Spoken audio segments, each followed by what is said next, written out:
پس از یک هفته جنگ آتشین، پاکستان و افغانستان توافق کردند که صلح کنند. با آتش بس فوری جنگ را پایان دهند، به همدیگر احترام بگذارند و برای صلح پایدار گفتگوها را ادامه دهند. مذاکرات کابل و اسلام آباد در دوحه با میانجیگری قطر و ترکیه 14 ساعت دوام کرد که محمد یعقوب مجاهد و خواجه آصف وزیران دفاع دو کشور در رأس تیم مذاکره کننده بودند و دور بعد هفته دیگر در ترکیه برگزار می شود. بینندگان افغانستان 1400 در سراسر جهان سلام. من احمد رشاد زریر هستم و مهمانم در این بحث آقای کامران امان، آگاه سیاسی و نظامی هستند. تشکر از آقای امان بابت حضور. و این جنگ را کی در داد، چرا در داد و چطور شد که متوقف شد و آتش بس و توافق؟ بسم الله الرحمن الرحیم. سلامونه نیکی هیلې زریر صاحب تاسو ته، تخنیکي همکارانو ته، د تاسو د تلویزیون اوریدونکو او لیدونکو ته وړاندې کوم.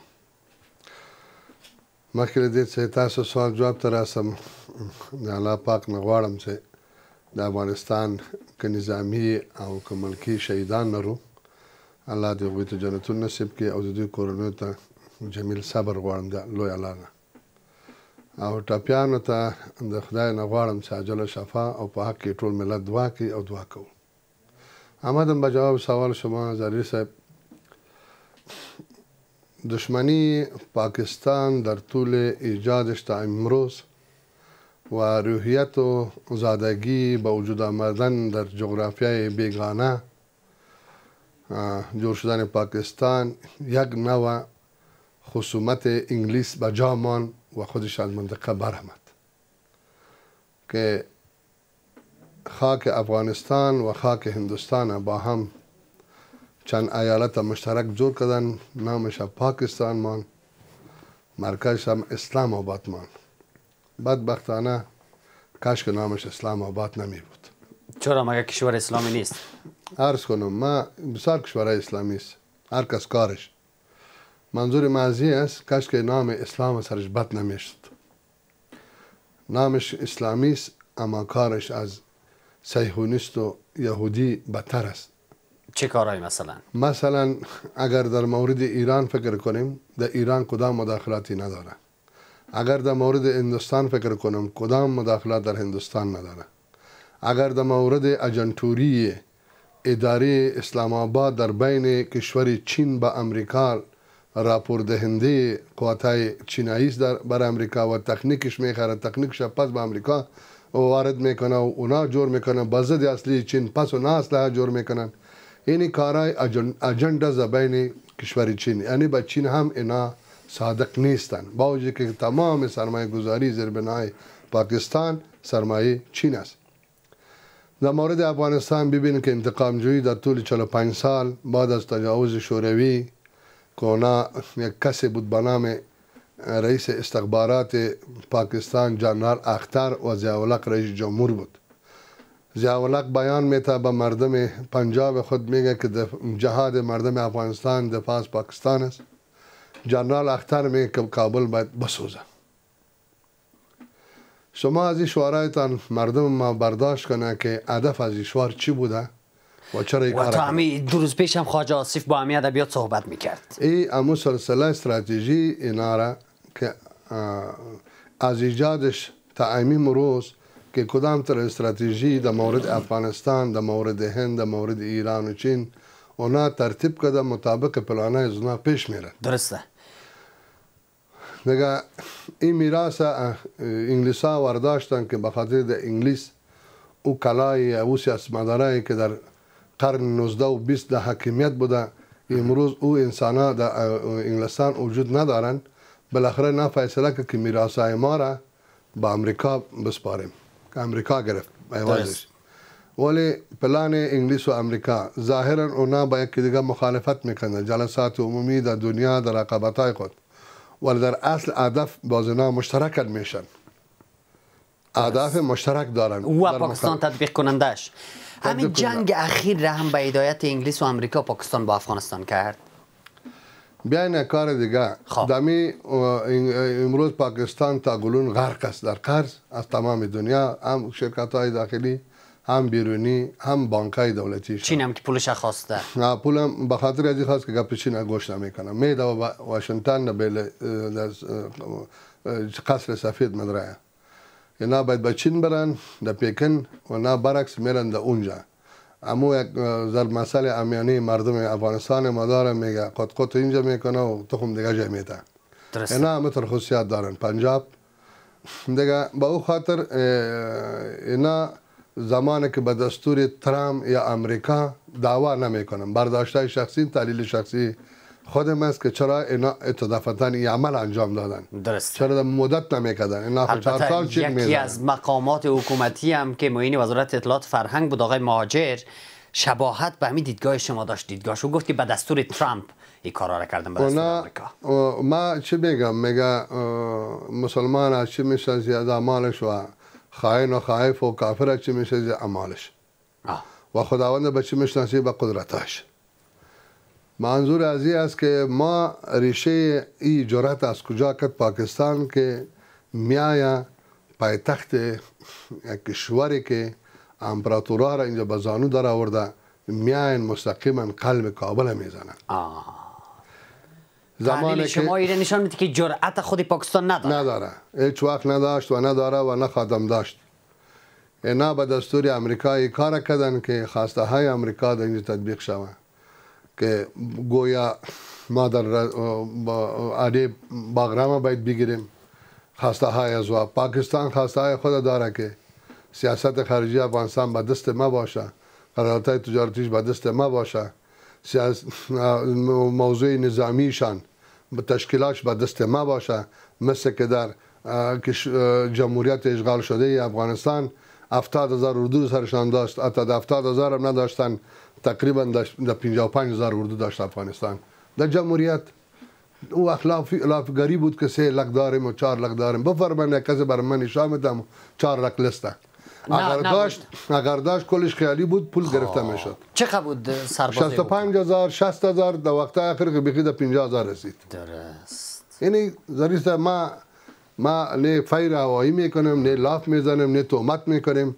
جنرال صاحبا، پیشانتون وزارت دفاعی وقت، مسئولین بورد، کلی از صدای وزیرای دفاعی وقت، کلی زنده صدای ما میشنن که شما بغیر قسم بخورین به ناموستان دیگه هم نه که 60,000 شما اضافه سرباز منصب داشتین در اردویتان طول 20 سال نداشتین. درست. برای همی بود که امنیت این زور پاکستان بود که اردو رو سر کرده قبول کرد، سر حکومت ملک طایفی قبول کرد. امی شورای نظار بود سر قبول کرد. امی چیزی که به حساب فروخته شده بود $100 را در جیب میگیره میگه سعی اردو که شما امنیت ما رو شما گرفته ما اردو کار نداریم. برای همین خارجی وقتی رفتند از هم پاشید. از هم پاشید یک روز. بعد از یک خانه چی بود؟ ریگی بود، ریخت تر بود، اصلاح خشک شد، ریخت تر بود، خشک شد، ریخت. بیایم سر موضوع پاکستان بمبارد. سوال اول جرأت کرد. بله. ترامپ نظر به خواسته که فشارهایی که به مردم خود در امریکا به رهبری خود داده بود اما کار سر پاکستان عملی کرد که برای کابل بمبارد کو. 1.5 میلیارد دلار برشان داد. بگیرید. سهمش گرفت.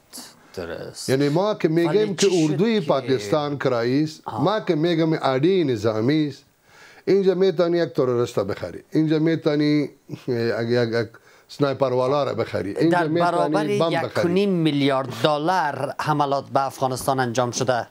بله سر. درسته. بله و چطور شد که متوقف شد؟ وقتی پول به دست آورد باز آتش بس شد.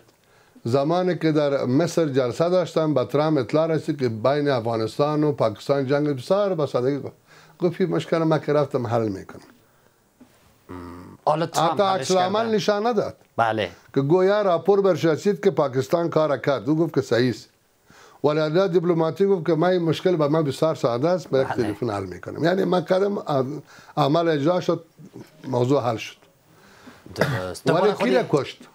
به نام رهبر GTP به چشم مردم پاکستان هم خاک ریختند. مردم بازی میتن به مردم پاکستان که در جغرافی زندگی پنجاب، ما پنجاب میگم پاکستان. یک خواهش ما از تمام مردم افغانستان همی است که دیگه نام پاکستان نگیره.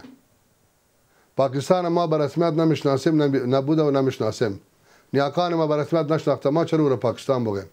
بگویم اداره پنجاب یا رژیم پنجاب، اداره پنجاب، هر چی نام اکثر بمانند. درسته. ضرور نیست که نام پاکستان گرفته شود. اگر جوابی سوال مشخص‌تر حالا من بگیرم، پس آقای ترامپ رفت هدایت داد و بالاخره آتش اینو عقب نشینی کردن، یا اینکه اینا در میدان جنگ از افغانا شکست خوردن که عقب نشینی کردن؟ این بحث موضوع جدا است. درست. اونا آمدن بمبارد کردن کابل، بالاخره تصمیم رهبریت امارات اسلامی گرفت که ما انتقام جویی میکنیم. انتقام جویی از 2400 و چند صد کیلومتر شروع تا واخان بدخشان تا زابل و نیمروز، اینا یک دفعه هجوم بردن، خط مکمل از بین بردن. خط مدافع سرحدی به نام خط دیوران پاکستان این مکمل از بین رفت و چیزی که پستا بود سقوط کرد.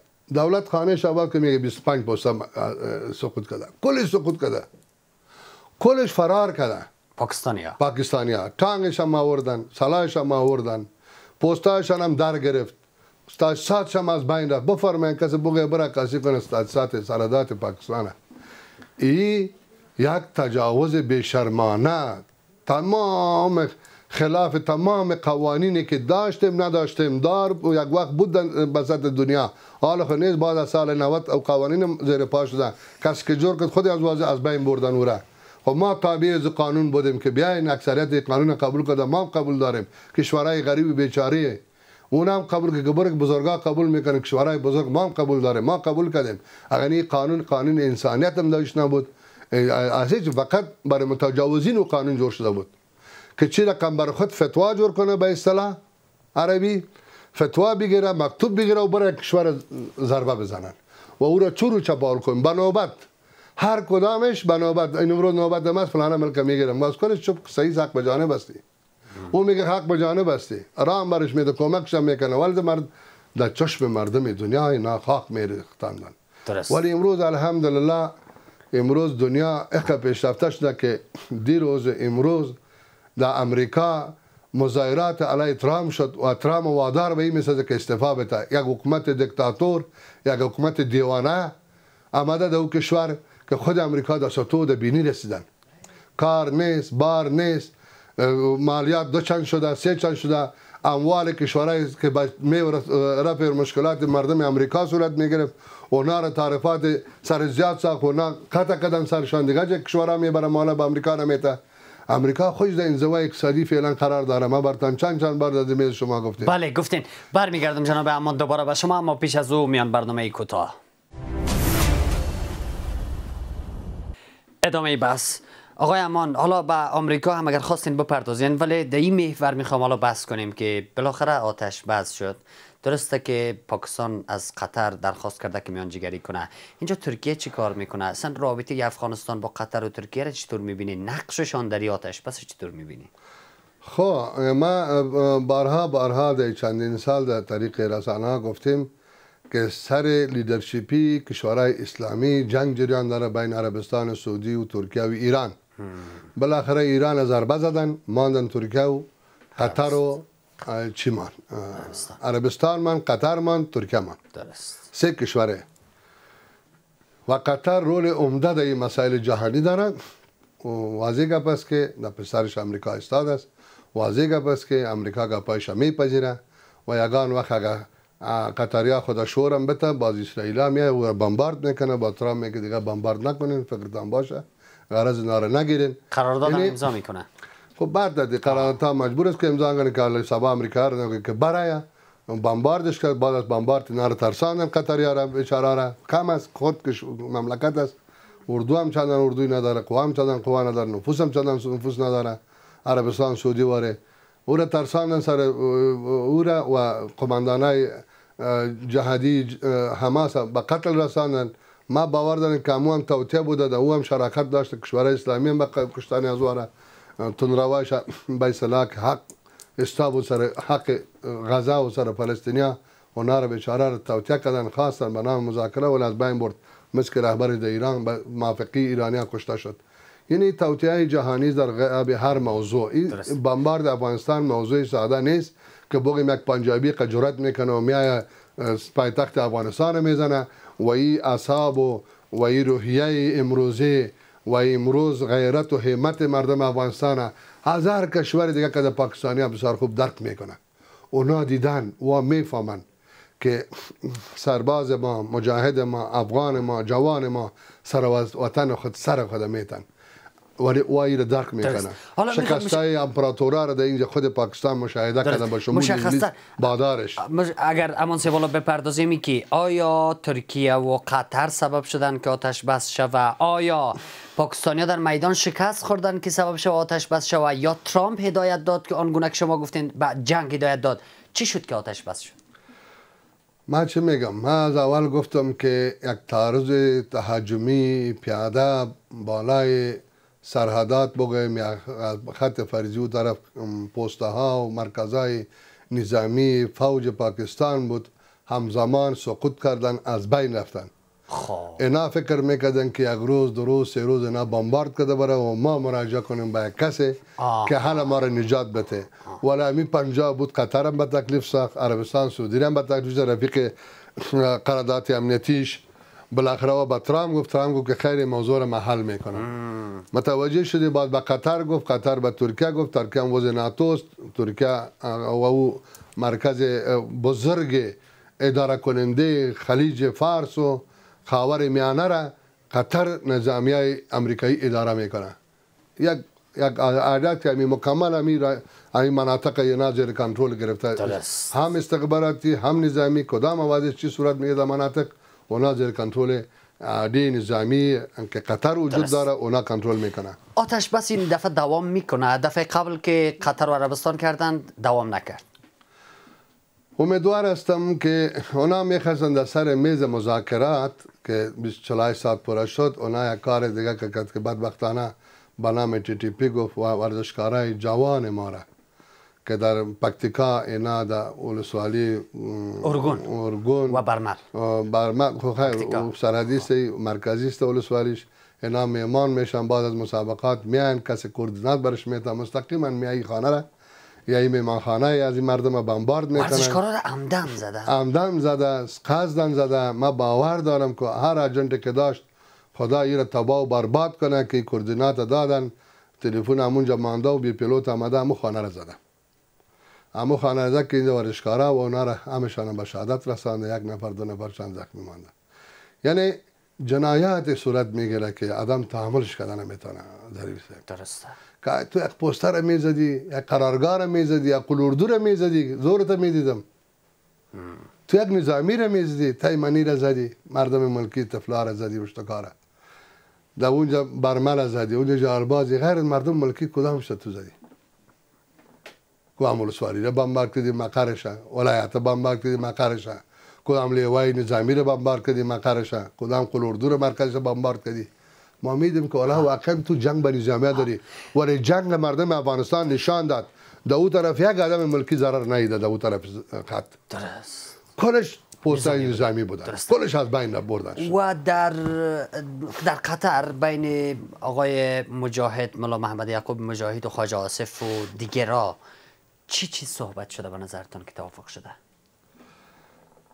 خب طبیعی گپ است. اگر من به عوض مولوی صاحب یعقوب مجاهد وزیر دفاع می بودم، ما اولین سوال ممی از میا می بود که با کدام صلاحیت با کدام نقص تو حریم ما را نقص کردی و آمدی بمبارد کردی، با کدام ثبوت با کدام چی؟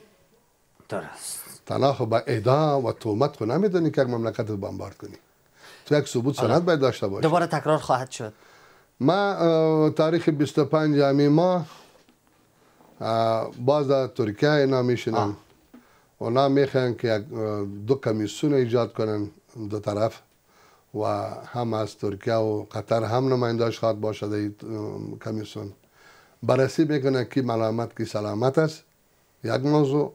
دوم موضوعی همی است که در آینده ببینه که هر کس چی کرد حتما کدام شرایط خواهد مانند. ترکیه گفته که زیر نظر داره آقای اردوغان شخصا جریان را یکی و میرسیم آرام به دقایق آخر بحث امانسه و سوال ما حالا این است که اخیراً و در جریان روزهای جنگ از افغانستان هم یگان صحبت شد در مورد خاک افغانستان و طرف خط دیورند و امی جنرال آسیم منیر خودش گفت که ما یک وجب خاکمان را از دست نخواهیم داد. این یعنی که پاکستان نگران است که افغانستان خاکش پس میگیره؟ اول خود از بنیر خود خیر یک آدم است که رول خود در اردو هم نداره، در فوج خود حتی آوازه سر از کودتا شاید صورت بگیره سر خودش. حتی خود پاکستان رسانه‌اش نوشته میکنه که یک تعداد جنرالایش خسته او را بندی کردن، چرا در رسانه دیده نمیشن. زمانی که در مصر رفت خود ترامپ پرسان کد که رفیق من کجاست منیر، ما چیم که شهباز شریف کدام بانه کده چی کده. یک تحولات در پاکستان به وجود میه بخوای نخواهی را. یک دو موضوع خاک افغانستان نه اونا بچور گرفتن و نه ما بچور میگیریم. ما مطابق منشور ملل متحد بگیم، مطابق حق و حقوق ما بگیم. امروز اروپا هم وایداست، امریکا هم در مجموع کشورهای بزرگ و خرد وایداست که خاک از افغانستان است. هیچ کس قوالی از او به دست کس نیست. اونجا ملت افغانستان زندگی داره، اونا افغانا اونجا زندگی دارن. ما چند تا گلخان و وطن فروش در هر جای از هر کشور در یک خانم یک آدم خراب می باشه که به فامیلش تاوان و نقص به پدر و مادرش میرسه. 5 تا بچهش بیراه میبره. دیگه منظور از این است که اینا یک چند تا آرامیز در بین از اونا بیراه شدن و نمیدانه که به خاطر 5 نفر با میلیون ها جریب زمین و با میلیون ها متر مربع زمین و اینا بخشش شو به کسی. و طول تاریخ که از پاکستان 78 سال میشه ایجاد شد، مخالفت حکومت ها بود. هر حکومت که آمد مبارزه شمی بود که خاک ماست و ما پاکستان به رسمیت نمیشناسیم. ما میشناسیم تنها پنجاب به رسمیت و شاید روز برسه که پنجاب هم به رسمیت ما نشناسیم که او خاک هندوستان است. به خاطر دوستی با هند ما میگم که امورم به رسمیت باید پنجاب ما نشناسیم. با این وجود آینده چطور خواهد بود بین افغانستان و پاکستان؟ دوباره جنگ میشه یا توافق میکنن صلح پایدار میشه، رابطه بهبود پیدا میکنه؟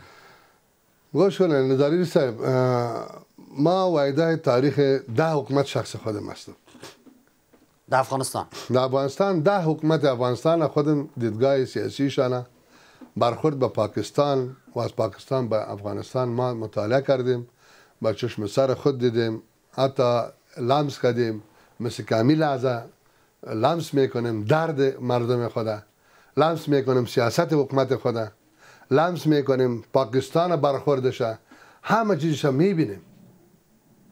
چی نتیجه گرفتیم؟ نتیجه 0 تا رو 0 است. ما باور ندارم که برای اولین بار است که مثلا میانجیگری میشه. عرض کنم یک خوب موضوع بود که افغانستان نه هیچ وقت به رسمیت نمیشناخت عملا. درست. ولی کنسولگری داشتیم، سفارت داشتیم، روز بعد اونجا سفیر داشتیم، اما افغانستان نه به رسمیت نمیشناخت و ما اونا را به رسمیت نمیشناختیم.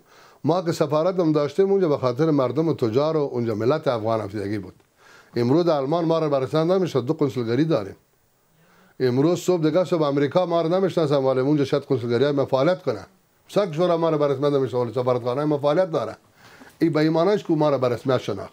رسمیت اوست که مثل که امیال ما با روسیه هستیم، پس با ازبکستان و ایران هستیم. رابطه کابل اسلام آباد هیچ وقت خوب نمیشه به خاطر اینکه اونا استقلالیت ندارن. درسته. اونا از خود استقلالیت سیاسی و اقتصادی و نظامی ندارن.